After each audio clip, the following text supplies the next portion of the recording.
तो चलिए नमस्कार प्रणाम। और सबसे बड़ी एक खुशखबरी मैं आपको दे देता हूं कि निर्दलीय प्रत्याशी बिहार का शेर बिहार पप्पू यादव पूर्णिया से चुनाव जीत गए हैं।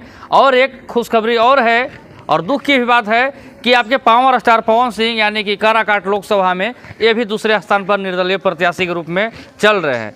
भैया खुशी इस बात की है कि निर्दलीय प्रत्याशी पप्पू यादव कैंची छाप से चुनाव लड़े और कहीं ना कहीं सारे सरकार को मुंह पर तमाचा मारते हुए भाजपा जेडीयू आरजेडी जो भी है सभी को हरा दिया और कहीं ना कहीं पप्पू यादव ने अपना औकात दिखा दिया है। दूसरी बात यही है कि पवन सिंह ने भी अपनी औकात बीजेपी वालों को दिखा दिया कि देखो मेरे अंदर पावर है। जिस इंसान को राजनीति का र मालूम नहीं है और 1,70,000 1,80,000 वोट ला रहा है, यानी कि power star Pawan Singh 1,80,000 vote लाए हुए हैं और अभी भी काउंटिंग जारी है, जो कि राजा राम कुशवाहा वर्सेज पवन सिंह में टक्कर हो रही है। उपेंद्र कुशवाहा कहीं दूर दूर तक नज़र नहीं आ रहे हैं।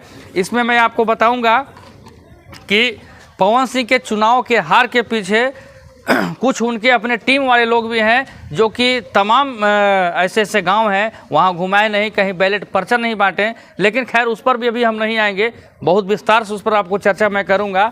लेकिन पवन सिंह जीत कर भी चुनाव, पवन सिंह हार के भी चुनाव जीत जाएंगे। हमारा कहना ये है कि मतलब पवन सिंह निर्दलीय प्रत्याशी काफ़ी वोट लाए हैं। और वहीं पर पप्पू यादव, हमारी लड़ाई इस बात की नहीं थी, लड़ाई इस बात की थी कि ऐसे ऐसे कलाकारों को, वैसे वैसे बड़े नेताओं को कैसे निगला जाता है बिहार में। लेकिन जनता ने जिस तरीके से पावर दिखाई है, जनता ने जिस तरीके से इन दोनों का साथ दिया है, इसके लिए पवन सिंह को भी जनता को धन्यवाद बधाई देना चाहिए। और पप्पू यादव तो अगर सांसद बन ही गए हैं, पप्पू यादव को जनता के लिए काफ़ी सोचना होगा। और पप्पू यादव के लिए बहुत अच्छा दिन है।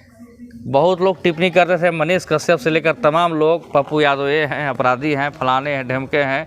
तेजस्वी यादव तक कह दिए थे कि या तो एनडीए को दीजिए और न तो फिर इंडिया को दीजिए वोट।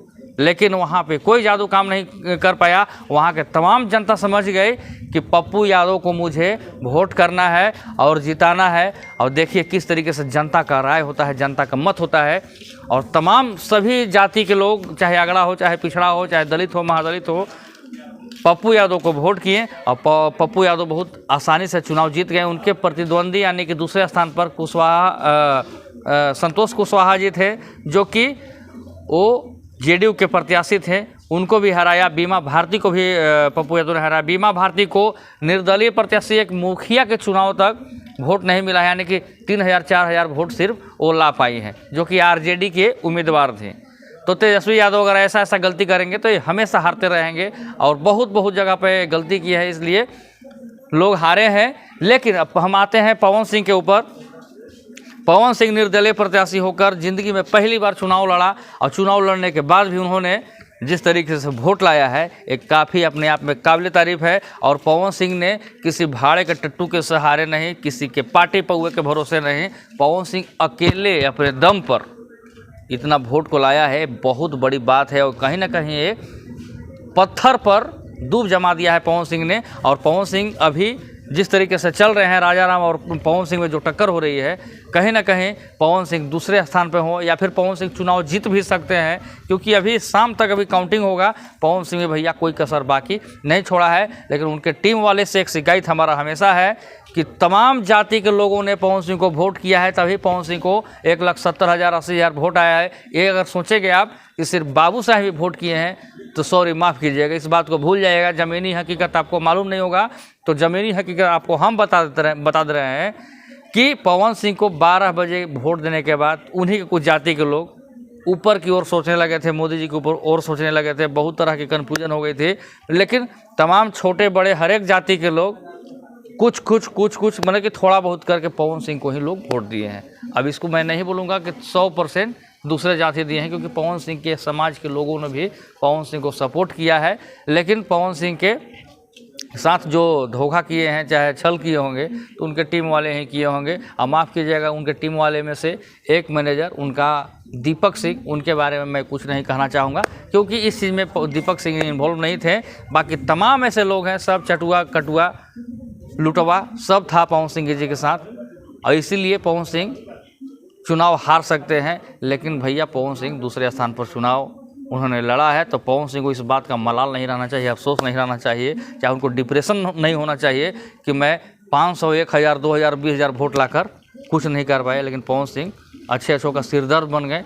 और अगर पवन सिंह आए हैं तो समझिए कि उपेंद्र कुशवाहा को, यानी कि बीजेपी का, यानी कि देश में बीजेपी को जाना जाता है, लेकिन उपेंद्र कुशवाहा पवन सिंह के वजह से ही चुनाव हार गए। तो कहीं ना कहीं अब अगले बार अगर पवन सिंह इस बार चुनाव अगर हार भी जाते हैं तो अगले बार पवन सिंह को कोई भी पार्टी बुलाकर रिक्वेस्ट करके गोड़ पर के उनको टिकट देने पर मजबूर हो जाएगी। लेकिन पवन सिंह से भी मैं कहना चाहूँगा कि काराकाट की जनता जिस तरीके से आपके ऊपर प्यार बरसाया है, वो तमाम लफुआ लड़के, जिनको लफुआ लोग बोलते थे, तमाम नौजवान, युवा, हर एक तबके के लोग पवन सिंह को सपोर्ट किया है।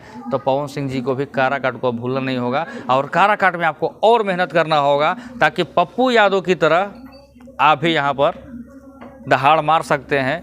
और निर्दलीय प्रत्याशी जिस तरीके से पप्पू यादव ने भैया चुनाव जीता है, रिकॉर्ड तोड़ दिया, फाड़ के रख दिया अच्छे अच्छों का। इसलिए फाड़ के रख दिया कि लोकसभा के चुनाव कोई खेल नहीं है बच्चों का, तेल निकल जाते हैं अच्छे अच्छों का। चलिए फिलहाल इतना ही, आपका भाई छोड़ू तो भाई।